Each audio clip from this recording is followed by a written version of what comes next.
কি আমার পরিচয়, কি আমার লক্ষ্য, কি আমার শান্তি কোথায়, এইটি সঠিক স্বরূপে জানতে না পারাটাই হচ্ছে অজ্ঞানতা।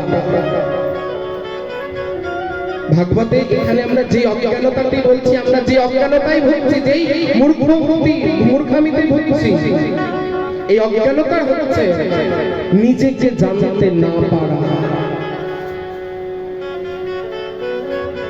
যে কারণে আমরা নিজেকে জানতে পারছি না, নিজেকে চিনতে পারছি না, আমি কি আমার পরিচয়, কোথা থেকে এসেছি, কোথায় যাব, আমার শান্তি কোথায়, এটি সঠিক প্রকারে সঠিক উপায়ে বা সঠিক ঠিক জানতে না পারাটাই হচ্ছে অজ্ঞানতা।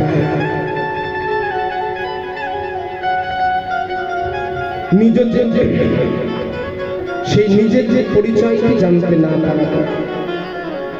গ্রন্থরাজ ভগবান অজ্ঞানতাকে অন্ধকারের সঙ্গে তুলনা করলেন।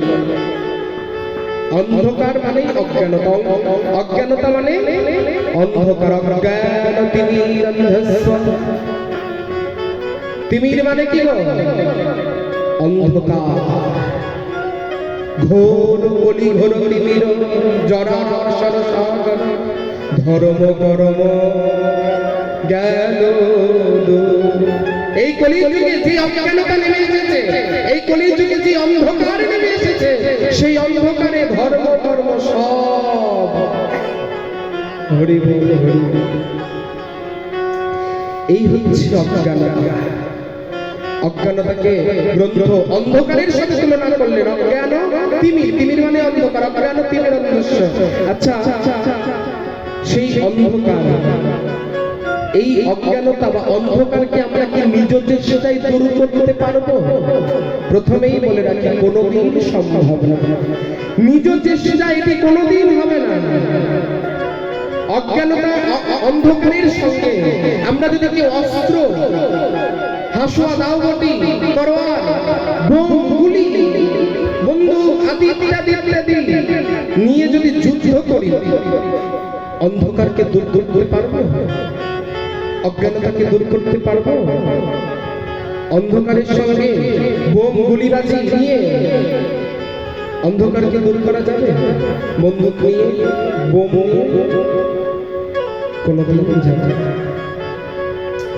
আমরা এই অন্ধকারে অস্ত্র নিয়ে যুদ্ধ করছি তো, আমরা কোনোদিন এইভাবে অস্ত্র নিয়ে, কোনোদিন অজ্ঞানতার সাথে অন্ধকারের সঙ্গে অস্ত্র নিয়ে যুদ্ধ করা যায় না।